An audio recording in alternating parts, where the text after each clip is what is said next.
भाई प्रिय भाई बहनों, आप लोग आज जो है चैप्टर आपका त्रिभुज है क्लास 10th के लिए आप लोगों को दो त्रिभुजों में समरूपता की शर्तें के बारे में आज जानकारी दी जाती है। हम लोगों ने प्रमेय पहले पढ़ा है तो उसको हम संक्षिप्त रूप में जो शर्त उसकी बनती है वो जरा जान लें आज।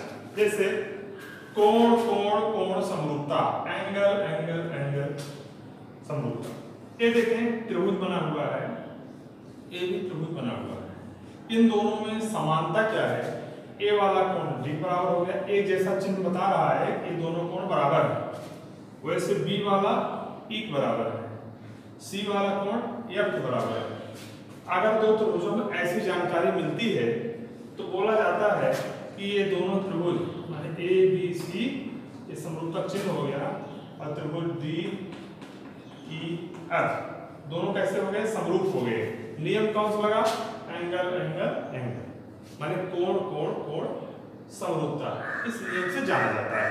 तो आप अच्छी तरह इसको आपने देखा। ठीक, दूसरी बात हम लोग देखते हैं, इसी का एक उपप्रमेय है।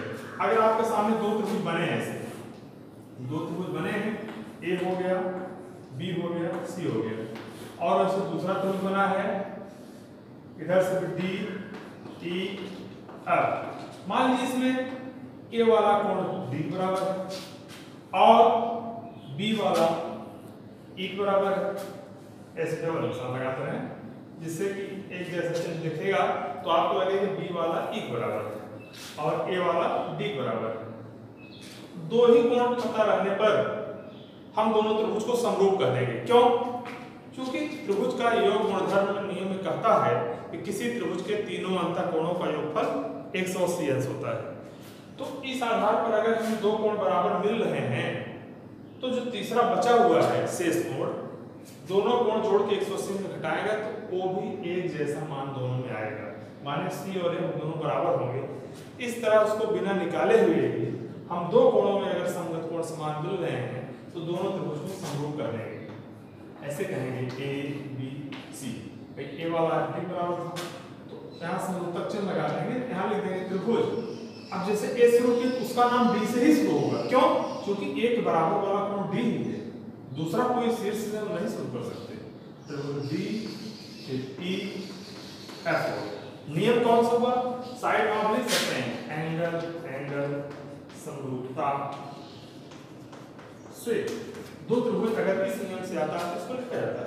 वैसे यहाँ पर ऊपर हमने लिखा है, यहाँ पर भी आप चाहे एंगल समरूपता लिख सकते हैं। तो ये नियम को शार्ट में फिगर में बना करके नोट्स बनाएं, इसको समझें तो विषय आपको अभ्यास आसानी से समझ में आ जाएगा। तो ये अभ्यास में आप इन्हीं नियमों की जरूरत है जो मैं आपको बता रहे हैं। उसके बाद देखते हैं, अगला देखते हैं हम लोग तीसरा हो गया भुजा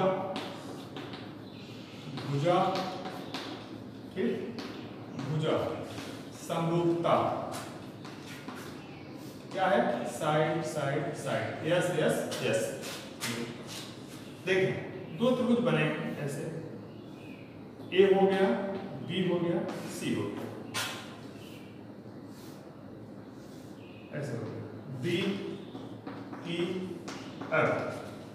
इसमें मान लीजिए हमको भुजा समरूपता का मतलब ये हुआ ए बी बाई डी, इनकी संगत भुजाएं समानुपाती माने एक ही अनुपात वाली अर्थात समान अनुपात वाली। बी सी बटा ई एफ,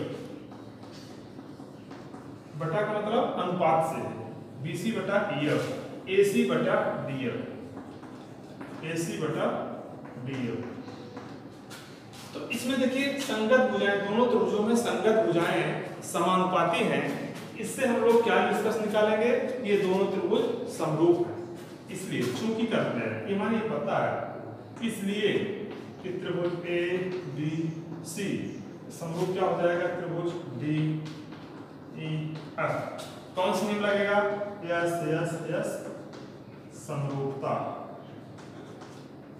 ठीक, अगर ऐसा संबंध दो त्रिभुजों में मिलता है, संगत भुजाएं समानुपात हैं, तो दोनों त्रिभुज समरूप समझे जाते हैं और उसको किस नियम से बताया जाता है? साइड साइड साइड समरूपता से। ये आपका तीसरा हो गया। फिर अगला देखते हैं हम लोग चौथा नंबर।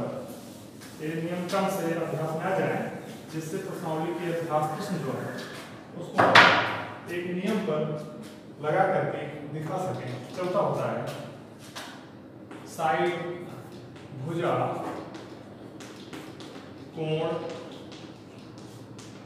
भुजा, समरूपता। क्या चीज है? Side, angle, side. साइड माने भुजा, एंगल माने कोण, साइड माने भुजा। साइड यस यस बोलते हैं इसको। दो त्रिभुज बने हैं ऐसे। ए हो गया, ए बी सी, दो त्रिभुज हो, एक ये बना और एक ये बना, डी ई एफ।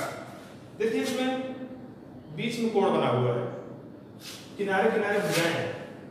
तो हम जैसे ए वाला कोण मान लीजिए डी बराबर है, और इनकी जो अंतर्गत भुजाएं हैं, इस कोण की बनाने वाली भुजाएं, इस संगत भुजाएं समानुपाती हैं। जैसे ऐसा पहले देखें, चूंकि कोण ए बराबर कोण डी, और क्या बताया गया इसके साथ? मान लो ए बराबर डी जानकारी है और A B by D E, A B बटा डी बराबर ए सी बटा डी एफ, ए सी बटा डी एफ।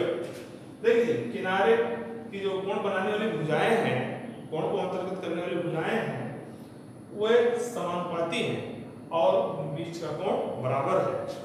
इसलिए कि त्रिभुज ए बी सी समरूप त्रिभुज डी ई एफ कैसे हो जाएंगे? समरूप हो जाएंगे दोनों त्रिभुज। इतनी दोनों जानकारियों के आधार पर हम त्रिभुज को समरूप कर सकते हैं। समरूप कहेंगे, लेकिन नियम कौन सा बताना पड़ेगा? आपको कहना पड़ेगा साइड, एंगल, साइड, समरूपता से। ये चार नियम हुए आपके दो त्रिभुज को समरूप दिखाने का। लेकिन कुछ विशेष भी जाने आप, चारों अच्छी तरह से अभ्यास कर लें, एक नोट्स बना लें, उसके आधार पर इसका अच्छा अभ्यास कर लें। लेकिन कुछ विशेष थोड़ा देखते हैं हम लोग।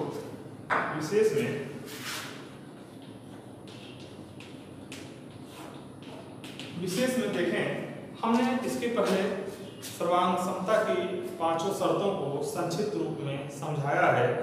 तो वहाँ वीडियोस के पहले पड़ा हुआ है यूट्यूब पर, आप वहाँ जा करके नाम जो है जा करके आप पूरा उसको अच्छा सा समझ सकते हैं। सर्वांग समता की पांचों शर्तें क्या है यह थोड़ा जानेंगे। यदि दो त्रिभुज समरूप हैं तो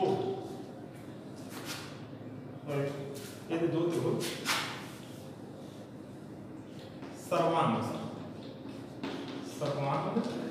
सम, ये दो त्रिभुज सर्वांग सम हैं तो वे समरूप भी होंगे। कैसे? जिसे देखें, जैसे त्रिभुज मान लो ABC कोई है ऐसे, और सर्वांग समता चिन्ह ऐसा हो गया, त्रिभुज DEF, कोई दो त्रिभुज सर्वांग सम है। देखिए नीचे वाला, देखिए जो चिन्ह बना, संकेत बना, ये बराबर चिन्ह लगा है, माने दोनों त्रिभुजों की जो साइज होगी, साइज मान जैसे त्रिभुज हो गया ऐसे, कोई त्रिभुज, एक त्रिभुज और बना दिया साइज, मान दो त्रिभुज बन गया, इसका नाम हो गया ABC, इसका हो गया DEF, दो त्रिभुज बने हैं। ये सर्वांग सम का मतलब सभी अंगों में समानता। अंग क्या है इसके? कोण और भुजा। मान ए वाला कोण D बराबर मिलेगा ऐसे, B वाला E बराबर, C वाला F के बराबर,